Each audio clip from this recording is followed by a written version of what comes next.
Kamu tidak tahu sama sekali perjuangan saya seorang ibu gimana rasanya. Ketika Anda marah-marah di rumah sakit, semua rumah sakit teriak, harga diri saya mana? Hilang seketika harga diri saya jatuh. Satu saksi lu. Kasih keluar satu saksi lu kalau gue marah-marah di rumah sakit. Mentalnya hancur oleh Anda. Mental anak Anda hancur karena perbuatan Anda menghina dan memfitnah saya 10 tahun yang lalu. Dimatiin, Bang. Kalian wajib nonton podcast ini, podcastnya Dr. Richard Lee yang ada cerita tentang Fernie sama Ko Densu ya, yang tes DNA kedua. Cukup akui ini anakmu Densu. Gila ya, kalian tuh bakal naik darah banget gara-gara podcast ini. Karena kayak aneh gitu loh. Antara Fernie sama nih orang sumber daya manusia lagi, narasumber, saksi, kayak nggak kompak, nggak briefing dulu, banyak hal nggak masuk akal. Mas saya hamil tuh bisa sampai setahun, udahlah aneh lah pokoknya. Dan di sini tuh aku tuh ngeliat ya, Ko Densu tuh bener-bener gila, sabar banget, berjiwa besar banget, ngomong pun masih baik, masih sopan. Sumpah kalian wajib nonton podcast ini. Dan aku tuh kesel ya. Kayak apaan sih anak kecil tuh dijadiin senjata gitu loh. Kayak apa-apa anaknya. Kayak gak pikirin perasaan anaknya. Ya justru kalau lo pikirin perasaan anak kecil itu, lo jangan bikin kayak begini. Ya ampun gila sih. Kasian banget sama anaknya. Apalagi ini tuh di YouTube ya. Di sosmed tuh bakal selamanya gitu loh. Sadar gak sih ini orang ngerusak mental anaknya sendiri. Kalian pokoknya wajib tonton. Dan gue salut banget sama Ko Densu, sumpah. Mungkin itu kalau AA Rafael yang dituduh ayah biologis dari anaknya dia nih dan ditantang tes DNA 2 kali, mungkin kalau sama AA Rafael udah dijadiin seblak ini cewek. Bener sih. Aduh. Halo Sobat Fakta 5D, ketemu lagi dengan 5D yang terus mengabarkan fakta viral seputar selebritas tanah air yang terus saja bikin berita, dan dengan berita mereka tetap eksis di ranah media.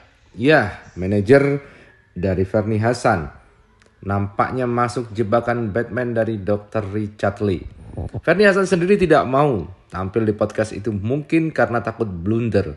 Sedangkan saat ini dia sudah dilaporkan oleh Denny Sumargo ke kantor polisi.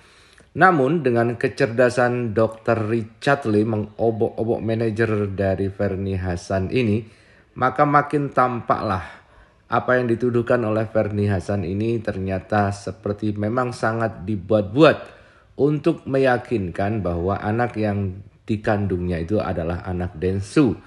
Sedangkan tes DNA juga sudah jelas bahwa dia bukan anak Densu, tapi Fernie Hassan mau diulang. Dan ternyata Fernie Hassan malah menuntut Densu untuk mengakui itu anaknya. Dan dalam podcast ini memang sangat jelas, Dr. Richard bisa memporak-porandakan logika dari manajer Fernie Hassan ini yang mengatakan dia saksi bisunya. Maka dari itu ya mungkin beda kelas ya.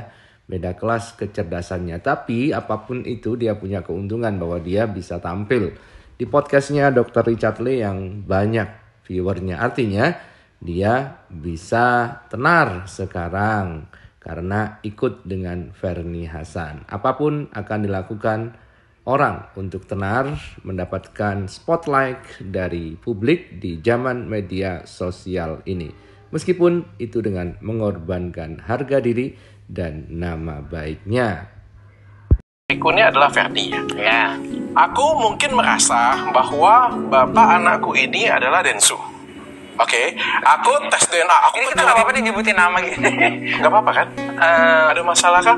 Bagiku nggak masalah sih. Soalnya sekarang ini udah opininya itu udah ke pencemaran nama baik atau segala macam. Ini saya agak sedikit risih sih sebenarnya. Oke, kita nggak sebut lah DS aja lah ya, DS ya. Okay. Jadi aku yakin nih ini anaknya DS nih. Ternyata aku tes DNA nih. Setelah tes DNA hasilnya 0% nih. Oke. Kalau jadi aku akan tes yang lain. Oh tidak, itu kan menurut dokter. Tapi menurut keyakinan seorang ibu, yang mana dia yang melakukannya, dia yang melaksanakannya, semua terjadi dengan dia, dia tidak mungkin akan berpikir seperti itu. Tapi dia akan memperjuangkan apa yang sudah terjadi dengan diri dia. Seberapa yakin kamu Ferni tidak ada main dengan laki-laki lain? Sangat yakin, karena saya tinggal bareng sama Ferni saat itu, dan yang memanajeri Ferni pada saat itu adalah saya, selain dia pakai karya saya. Apa yang membuat kamu bilang kamu sangat yakin? Sangat yakin. Kenapa? Sekarang gini, dokter, kita udah dewasa ya. Saat saya lagi santai nonton TV, tiba-tiba DS datang dengan kondisi agak mabok, ya kan? Masuk ke kamar, keluar kamar gak pakai baju, ke kamar mandi. Gak lama dari situ dia datang lagi, begitu lagi. Gak lama dari situ Ferni hamil. Saya sebagai orang yang menyaksikan apa yang akan dalam pikiran dokter pada saat itu. Aku nggak mungkin mereka di dalam kamar main catur dong. Ya, itu kan kamu saksinya, kamu melihat.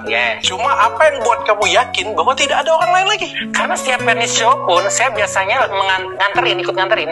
Apakah kamu nonton setiap kehidupan dia? Of course, dari dia naik di atas panggung, kerja segala macam, pulang juga kita bareng. Jadi kamu yakin bahwa setiap kegiatan dia, kamu bisa nonton, dengan Densu pun kamu nonton, dengan siapapun kamu nonton, kamu yakin bahwa tidak ada orang lain lagi? Gak tahu juga ya, karena gini loh. Sekarang gini ya, saya juga kan masih manusia, dia masih manusia. Nah kan akhirnya ngomong kan, gak tahu juga kan. Dr. Richard pun akhirnya sampai mundur guys melihat pengakuan itu. Awal-awalnya nampak sangat meyakinkan bahwa tidak ada orang lain selain Denny Sumargo yang berhubungan dengan Ferni Hasan, karena dia sangat yakin. Tetapi saat dicecar oleh Dr. Richard, dia mundur guys, dan keyakinannya berubah dengan agak ketawa-ketawa sedikit ya, Mas atau Mbak ini. Dan ada yang mengkhawatirkan jangan-jangan anak itu anaknya Mas ini, tapi dia mengatakan dia itu perempuan guys, bukan laki-laki. Ya, di saat saya mungkin lagi pergi ke mall atau kemana, saya kan bisa. Iya, enggak dong. Saya juga kan nggak tahu dia sama siapa, ya kan. Intinya, kenapa saya yakin? Dari apa yang saya lihat. Dari apa yang kamu lihat. Tapi kan ada beberapa yang kamu tidak lihat kan. Kamu kan nggak mungkin ikutin. Nah, kalau kita menggiring opini dari apa sesuatu yang tidak kita lihat itu tadi, ya kan saya lebih percaya dari apa yang saya lihat daripada saya berandai-andai. Saya lebih percaya dengan eksak. Kalau kamu bisa bicara seperti itu, saya pun juga bisa bicara. Saya lebih bicara dengan eksak daripada kata orang. Betul. Seperti saya juga percaya dengan eksak. Ya, sangat percaya. Saya lebih percaya dengan sesuatu apa yang saya lihat dan itu yang saya kerjakan daripada saya berandai-andai.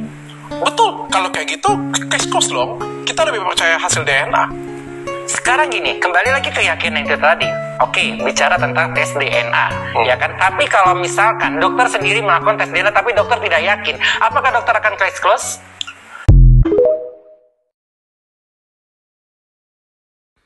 Nah, di sini ada dua keyakinan guys. Nggak bisa ngomong kalau sama Dr. Richard. Dia yakin dengan apa yang dia lihat. Tetapi kata Dr. Richard bahwa banyak yang tidak kamu lihat selain yang kamu lihat.